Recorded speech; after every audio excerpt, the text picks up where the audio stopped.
Good morning everyone. मैं doctor सुधा मित्तल। बच्चों, अपन ने पिछले वीडियो में अध्ययन किया अभिप्रेरण की विचारधाराएं और उसमें मास्लो द्वारा प्रेषित विचारधारा के बारे में देखा। मास्लो ने क्रमबद्धता विचारधारा को प्रस्तुत किया, उसका प्रतिपादन किया। उसके बाद आज अपन करेंगे हर्ट्ज़बर्ग की द्विघटक आरोग्य विचारधारा, हर्ट्ज़बर्ग्स टू फैक्टर हाइजीन थ्योरी। 20वीं शताब्दी के 5वें दशक के उत्तरार्ध में अमेरिकन व्यवहारवादी वैज्ञानिक फ्रेडरिक हर्ट्ज़बर्ग एवं उसके सहयोगियों ने अभिप्रेरण के द्विघटक सिद्धांत का प्रतिपादन किया, जिसे अभिप्रेरण आरोग्य घटक विचारधारा के नाम से भी जाना जाता है। यह विचारधारा अमेरिका के पिट्सबर्ग क्षेत्र के लगभग 200 अभियंताओं एवं लेखापालों की कार्य प्रवृत्तियों पर किए गए प्रयोगात्मक शोध से प्राप्त निष्कर्षों पर आधारित है। इसमें शोधकर्ताओं ने 200 कर्मचारियों से 2 प्रश्न पूछे। क्या आप विस्तार से वर्णन कर सकते हैं कि आपने अपने कार्य के बारे में अत्यधिक अच्छा कब अनुभव किया और अत्यधिक बुरा कब अनुभव किया। इसके अतिरिक्त इन कर्मचारियों को उन परिस्थितियों का वर्णन करने के लिए भी कहा गया जिनके कारण उन्हें ऐसा अनुभव हुआ। तो उस अनुभव के आधार पर हर्ट्ज़बर्ग और उनके सहयोगियों ने देखा कि व्यक्ति के अंदर की भावना क्या रहती हैं, वो किस प्रकार के वातावरण में और किस प्रकार के कार्य से खुशी का अनुभव करता है या उसे एक अच्छा एक्सपीरियंस वो अंदर से फील करता है। तो उसको ध्यान रखते हुए उन्होंने उनके जो प्राप्त अनुभव थे उनको 2 घटकों के अंतर्गत वर्गीकृत किया।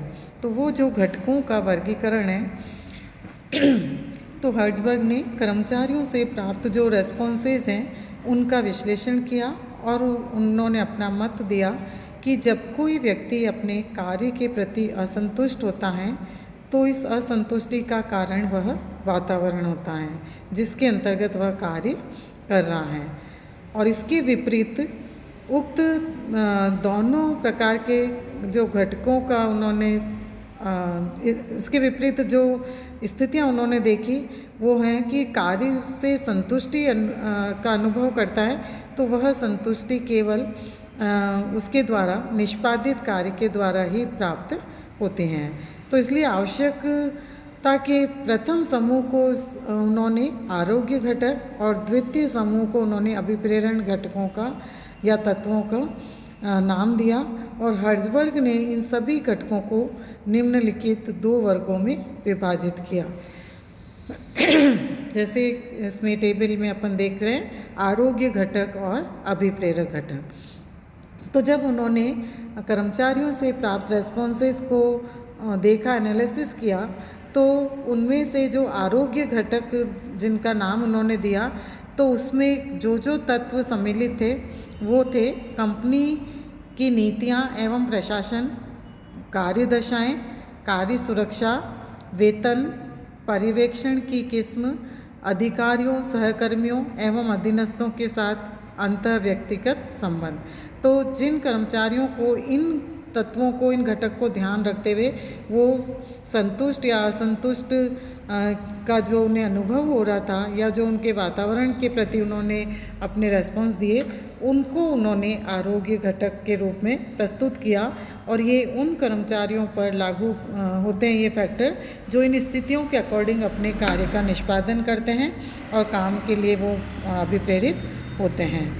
दूसरे उन्होंने देखा अभिप्रेरक घटक जिसमें व्यक्ति अपने कार्यों को निष्पादित करता है और काम करके वो खुशी का अनुभव करता है और वो अपने आप को संतुष्ट मानता है। तो ऐसे जो व्यक्ति थे, कर्मचारी थे जो कि स्वतः काम को करने के लिए अभिप्रेरित हो रहे थे, उनको उन्होंने अभिप्रेरक घटक के नाम से प्रस्तुत किया। और इसमें उन्होंने जो तत्व सम्मिलित किए उपलब्धियाँ, मान्यताएं, पदोन्नति या विकास, उत्तरदायित्व, व्यक्तिगत विकास और अवसर।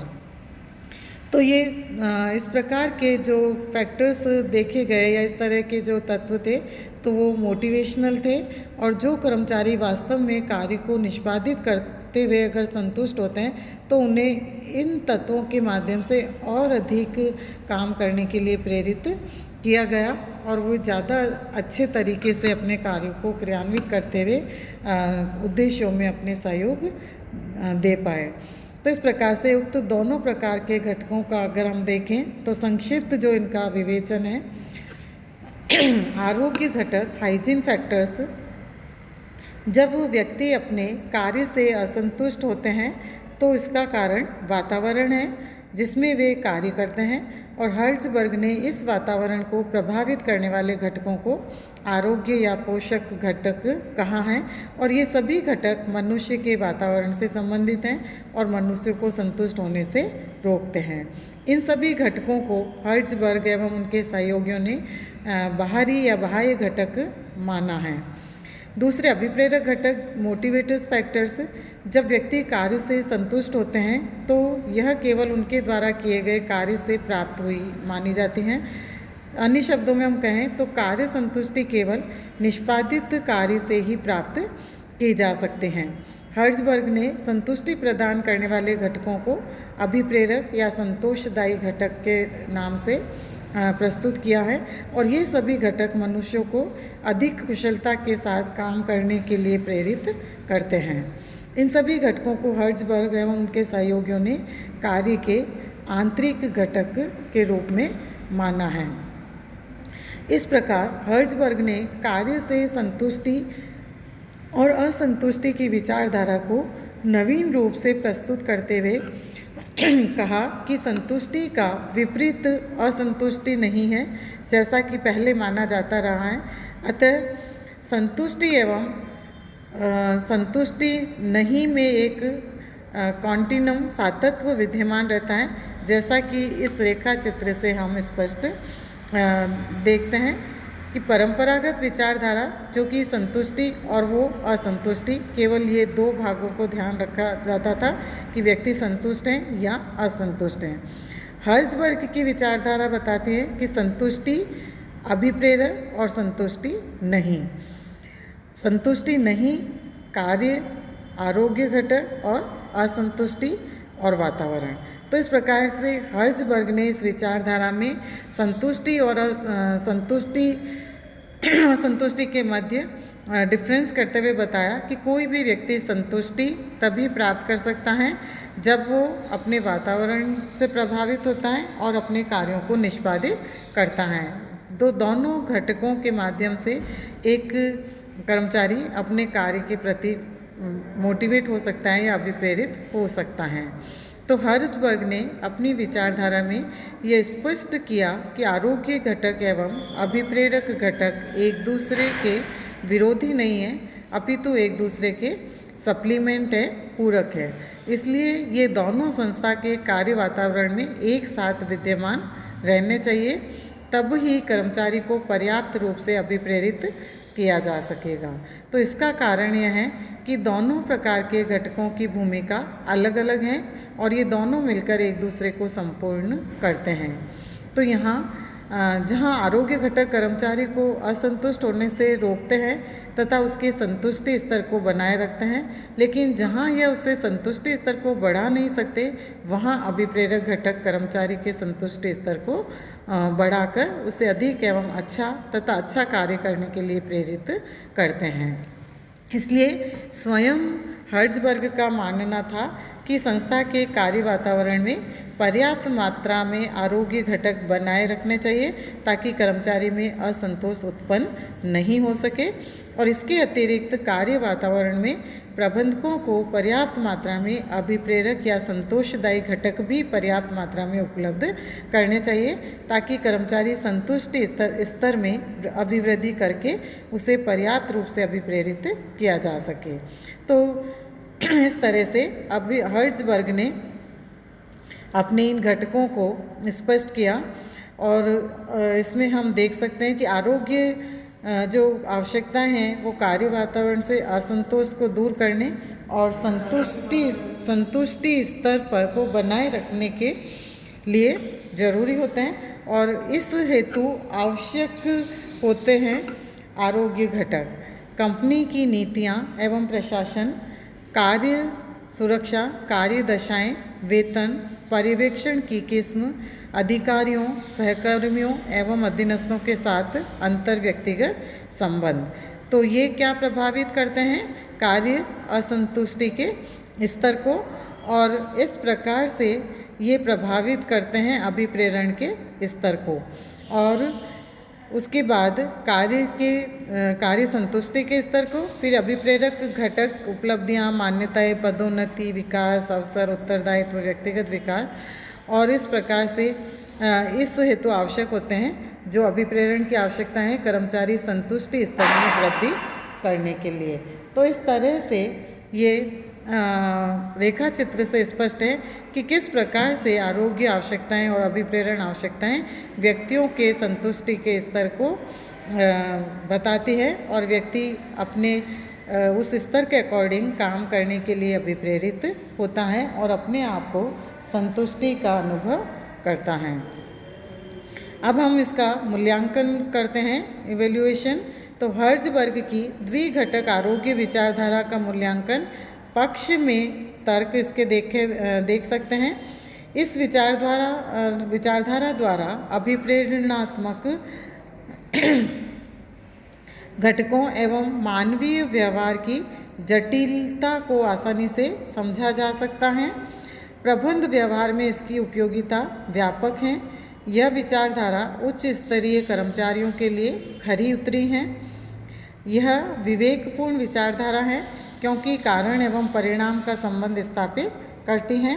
यह विचारधारा कार्य की प्रकृति एवं कार्य की संतुष्टि से अभिप्रेरण के स्तर पर पड़ने वाले प्रभावों को स्पष्ट करती हैं।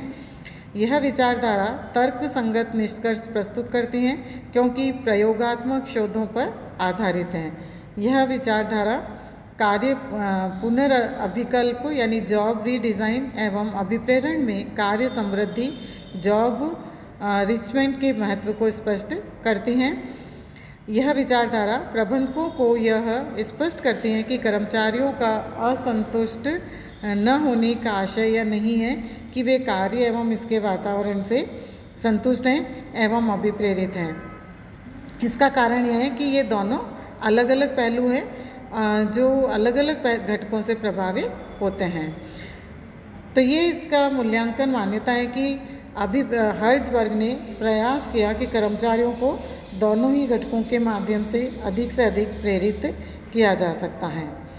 हर्ज़बर्ग की आरोग्य विचारधारा का मूल्यांकन में इसके अगेंस्ट में भी कुछ तर्क दिए गए हैं, जिसमें यह विचारधारा काफ़ी संकुचित है क्योंकि यह अभिप्रेरण की विषय वस्तु के समस्त पहलुओं पर विचार नहीं करती हैं। इसमें बनाए गए दो प्रकार के घटकों के मध्य अंतर करना एवं समझना कठिन है क्योंकि एक व्यक्ति के लिए जो आरोग्य घटक है वही दूसरे व्यक्ति के लिए अभिप्रेरक घटक हो सकते हैं। इसकी यह मान्यता है कि कार्य असंतुष्टि को कमज़ोर किए बिना ही व्यक्ति को संतुष्टि प्रदान की जा सकती है, लेकिन इसे लोगों द्वारा स्वीकार नहीं किया गया है। यह विचारधारा अवास्तविक मान्यताओं पर आधारित है, जैसे इसमें स्वयं विकास की आवश्यकताओं को ही महत्व दिया गया है, निम्न स्तरीय आवश्यकताओं को नहीं। व्यक्ति को क्या अभिप्रेरित करेगा यह घटकों पर आधारित न होकर व्यक्तित्व पर आधारित माना जाता है, जिसका कि इस विचारधारा में अभाव है। यह विचारधारा आधुनिक घटनाओं को भी स्थान प्रदान नहीं करती है। यह विचारधारा दोषपूर्ण शोध विधि पर आधारित है क्योंकि केवल व्यक्तियों से साक्षात्कार करके अभिप्रेरण की सही जानकारी नहीं ली जा सकती है। यह विचारधारा केवल प्रबंधकीय स्तर के कर्मचारियों पर ही लागू होती हैं, सामान्य कर्मचारियों अथवा श्रमिकों पर नहीं। तो इस प्रकार से उपयुक्त आलोचनाओं के उपरांत भी यह स्वीकार किया जाता है कि हर्ज़बर्ग की द्विघटक आरोग्य विचारधारा अभिप्रेरण में कार्य केंद्रित घटकों की ओर ध्यान आकर्षित करती हैं और इसलिए श्रेष्ठतम विचारधाराओं में गिनी जाती हैं। कर्मचारी अभिप्रेरण को समझने हेतु महत्वपूर्ण अंतर्दृष्टि प्रदान करते हैं और अभिप्रेरण के लिए कार्य समृद्धि एवं कार्य की पुनर्रचना पर पर्याप्त ध्यान भी देते हैं। तो इस प्रकार से हर्ट्ज़बर्ग की द्विघटक विचारधारा भी संगठनों के अंतर्गत पर्याप्त मात्रा में अपनाई जाती हैं और इसका एक ये विचारधारा महत्वपूर्ण भूमिका अदा करते हैं। अब अपन नेक्स्ट क्लास में अध्ययन करेंगे मैकग्रेगर की विचारधारा।